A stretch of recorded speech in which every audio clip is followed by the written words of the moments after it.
역시 지금 최대의 관심사는 조국 혁신당 성비위 문제인 것 같습니다. 네. 해서 이 관련해서 오프닝에서 이야기를 좀 하고 출발을 해야 될 것 같네요. 네. 오늘 조국 혁신당은 사과를 했습니다. 제가 이제 오늘 기자회견하는 것을 봤는데 어제 나온 이야기에서 더 새로운 정보는 제 관점에서는 없어 보였습니다. 얼핏 이 사건 자체가 좀 복잡해 보이는데 그래서 좀 혼란이 좀 있는 것 같아요. 그런데 뭐 간단합니다. 성비위 사건 2건, 네. 그리고 직장 내 괴롭힘 사건 1건 이렇게 있는 겁니다. 근데 지금 현재 공식적으로는 피해자와 가해자가 알려지지 않은 상황입니다. 네. 공식적으로는. 근데 저는 개인적으로 이제 가해자가 알려지지 않는 거에 대해서는 조금 의아하다. 어제부터 그런 입장이긴 합니다만, 단 하나 좀 부탁을 드리고 싶은 부분이 있습니다. 피해자에 대해서 더 알려고 하지 않았으면 좋겠다. 왜냐, 제가 좀 취재를 해봤는데 피해자 2분 가운데 한 분은 행여나 이것이 알려질까봐 매우 심각한 두려움을 겪고 있다고 합니다.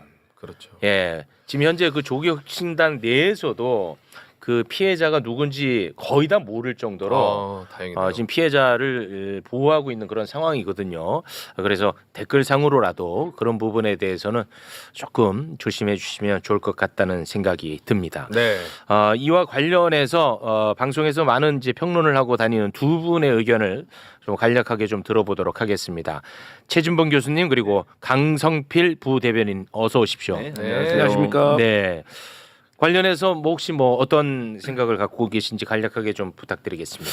일단 이 성비위 사건이라는 거는 이 당사자 간의 내밀한 문제거든요. 네. 그렇기 때문에 이 수사 기관에서 제대로 수사를 하지 않으면 사실 누가 옳고 그른지에 대해서 삼자적인 입장에서는 판단을 하기가 상당히 어렵습니다.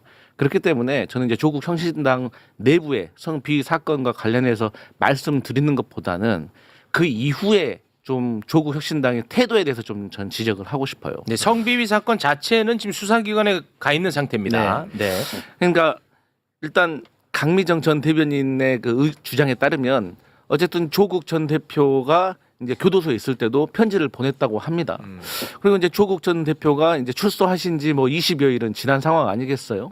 그러면 조국 혁신당에서 누가 뭐라고 하더라도 가장 큰 영향력을 미치는 사람은 조국 전 대표라고 저는 생각을 하고 거의 대부분의 국민들도 그렇게 생각할 거라고 생각을 합니다. 그건 뭐 당연하죠. 그런데 어제 기자가 조국 전 대표에게 마이크를 들이댔어요. 네. 이 성비 사건과 관련해서 어떤 입장이시냐. 그런데 조국 전 대표가 아무 말도 하지 않았어요. 나중에 들어보니까 뭐 나중에 따로 얘기할 기회가 있을 것이다라고 얼버무렸다고 하던데 저는 이게 잘못됐다고 생각을 합니다. 조국 전 대표가 조국 혁신당의 전 대표로서 가장 영향력이 있는 인물로서 이 문제와 관련해 가지고 아니 진상조사를 말씀하신 것처럼 하고 있으니 거기에 대해서 명명백백하게 밝히고 그 책임자를 처벌하고 또 피해자는 보호하고 2차 피해도 없도록 하겠다. 그렇게 그리고 이런 일이 일어난 것에 대해서 일단은 너무 죄송하게 생각한다. 이 정도는 최소한 말씀을 해 주셨어야 된다. 네. 하지만 말없이 갔다는 것은 그간 조국 전 대표가 어떤 이슈마다 사안마다 곧바르게 SNS에 본인의 입장을 올렸던 거하고는 너무 상반된 태도이기 때문에 네. 이 부분에 있어서는 반드시 지적을 해야 된다. 저는 그런 생각합니다. 네. 우리 최진봉 교수님은요? 뭐 저도 뭐 비슷한 맥락이긴 한데 조국 전 대표가 이제 사면을 받고 출소를 했잖아요. 네. 그리고 시간이 좀 지났습니다. 근데 이 문제가 사실 오래전부터 있었던 조국 혁신당 내에서는 있었던 문제와 논란이라면 조국 전 대표가 나오자마자 이 문제를 해결했어야 했다고 저는 생각해요. 해결이라는 제 표현은 뭐냐면 진상 파악을 적극적으로 나서야 된다는 얘기를 하는 겁니다. 물론 이제 수사기관에서 수사를 하고 있으니까 그게 결과를 지켜봐야 되겠지만 국민들이 보는 관점이나 조국 혁신당 당내에 있는 여러 의견들에 대해서 듣고 그 문제가 어떤 문제가 있는지를 스스로 좀 정화할 수 있는 기회를 가졌으면 어땠을까 하는 아쉬움이 남아요. 네. 그래서 저는 조국 전 대표가 그런 부분들 것들을 소홀히 한 부분은 지적받아 마땅하다고 생각해요. 네. 그래서 이 문제를 당 차원에서 먼저 윤리적인 책임도 있는 거잖아요. 그러니까 시시비비를 가리는 것은 수사기관에서 하더라도 이런 문제가 발생해서 당내에 어떤 피해자가 발생한 문제에 대해서는 사고가 있어야 된다고 생각하고 그게 너무 늦어져서 문제라고 저는 생각해요. 네. 그래서 뭐 조국 전 대표께서 뭐 평당원이다 아니면 뭐 그냥 지금 원장을 맡고 계시기 때문에 뭐 그런 의무가 없다고 말씀하시는 건 타당하지 않아요. 조국 혁신은 어떻게 탄생했습니까? 조국 전 대표가 있었기 때문에 만들어진 정당 아니겠어요? 네. 그럼 본인이 조금 더 적극적으로 나섰어야 되는데 그런 부분 하지 않은 부분은 비판을 받을 수밖에 없다고 저는 보고 앞으로도 이런 문제에 대해서 좀 더 당내에서 적극적으로 국민의 관점에서 또는 당원들의 관점에서 아쉬움이 없도록 의사 표현도 하고 사과도 하고 이런 부분이 좀 있었으면 좋겠습니다. 네. 그리고 이제 또 한 축의 이야기가 최강욱 원장 2차 가해성 발언 논란 아니겠습니까? 네. 관련해서 한 말씀 부탁드리겠습니다. 뭐 누가 봐도 부적절했다고 생각을 합니다. 그리고 제가 최강욱 원장의 SNS에 올린 사과문을 읽었는데 네. 일단 너무 길어요. 그렇기 때문에 자칫 본인의 마음이 국민들에게 제대로 전달 안 될 가능성이 매우 높았다. 그래서 저는 이 지적에 대해서 최강욱 원장께서 다시 한번 좀 검토를 하시고 제대로 된 좀 사과를 하시는 게 맞다. 그리고 스스로 또 지금 자리에서 물러나시는 것도 검토하는 것이 또 당과 또 국민에 대한 그동안 최강욱 전 의원을 응원했던 분들에 대한 예의가 아닐까 그런 생각을 합니다. 네. 민주당 차원의 대응은 어떻게 보십니까? 저는 정청래 당대표가 과거에 이춘석 의원 때부터 아주 잘하고 있다.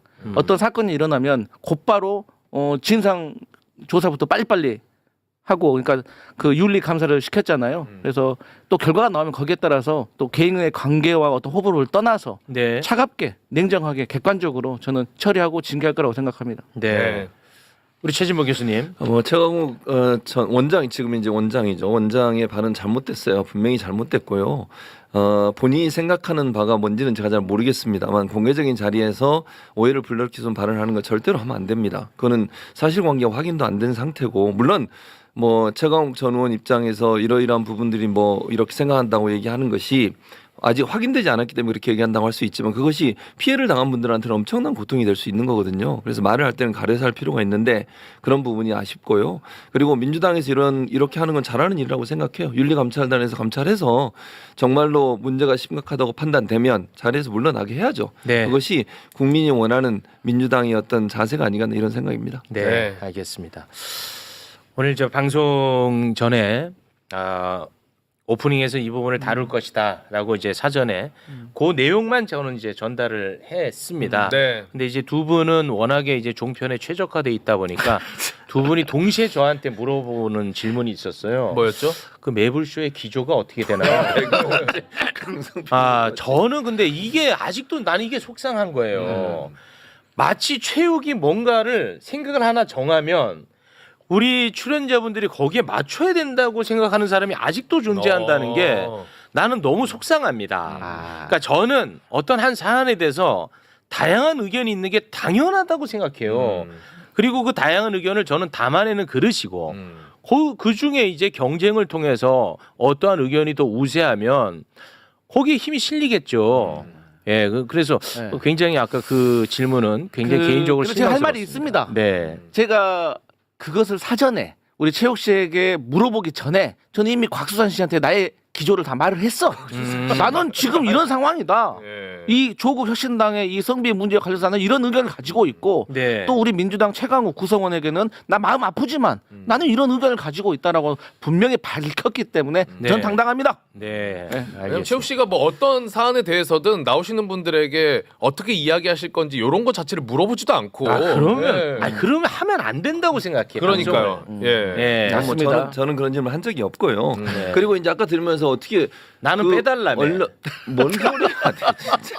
내가 그런 얘기 그 말이었어요. 이런 거짓말 이렇게 막 네. 할 거야? 알겠습니다. 아니 근데 다른 거보다 제가 이제 갑자기 최욱 씨 말 들으면서 그 언론학에서 가르치는 이론을 얘기해가지고 깜짝 놀랐어요. 사상과 정보의 자유 공개 시장이라는 이론이 있거든요. 그게 바로 그런 논리예요. 그렇습니까? 그러니까 여러 여론들이 나오고 의견들이 나오면 네. 이게 좋은 의견은 남고 나쁜 의견은 사라지게 될 거라는 논리예요. 그러니까 배워서 하는 분과 경험으로 하는 사람 전혀 다르죠. 사상의 자유 시장이라고. 예. 그래서 제한하면 안 된다는 얘기예요. 그게 이제 언론의 자유 표현인데 제한하지 말고 공개해서 네. 시장에서 좋은 제품은 계속 살아남고 안 좋은 제품은 사라지는 거잖아요. 알겠습니다. 누구든 자유롭게 의견을 얘기할 수 있도록 하자 네. 이런 논리입니다. 그게. 우리 강성필님 앞으로 저를 그런 시선으로 보지 않았습니다. 제가 어느 정도로 사사롭지 않으려고 애를 쓰냐. 네. 제가 그 이준석의 개혁신당으로부터 고발을 당했습니다. 아. 그래서 제가 이제 변호사를 선임하는데 매불쇼에 나오는 변호사가 네.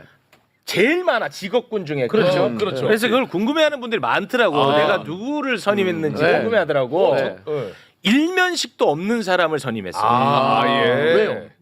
사사로울 수 없잖아. 이해관계 그 예를 없어요. 들어서 뭐 누가 될까? 인규형, 신인규. 뭐 신인규를 내가 변호사로 선임했어. 네. 그러면 이게 사적인 관계가 그렇지. 들어가 그럴 수 버리잖아요. 있지. 맞아요. 그러면 신인규가 어디 가서 헛소리하는 거 내가 비판하기 좀 애매하잖아. 그런 그런 사사로운 예. 감정. 생각보다 아유, 깊네요 생각이. 생각보다 보기보다 생각이 깊네요. 네. 그 전에 생각은 사사로울 거라고 생각해요. 저 사실 그랬어요. 네. 참고로 일면식도 야. 김계리 변호사 아닙니다. 왜들 그래요? 진짜 일면식도 없는 변호사. 네. 그분 느낌상으로는 그분이 내가 누군지도 모르는 느낌이야. 아, 느낌상으로는. 느낌상. 네. 나에게 샷건을 준 아버지 옥벌지. 김계리 아니야. 김계리 아닙니다. 네. 자, 그럼 장례 정리하고요.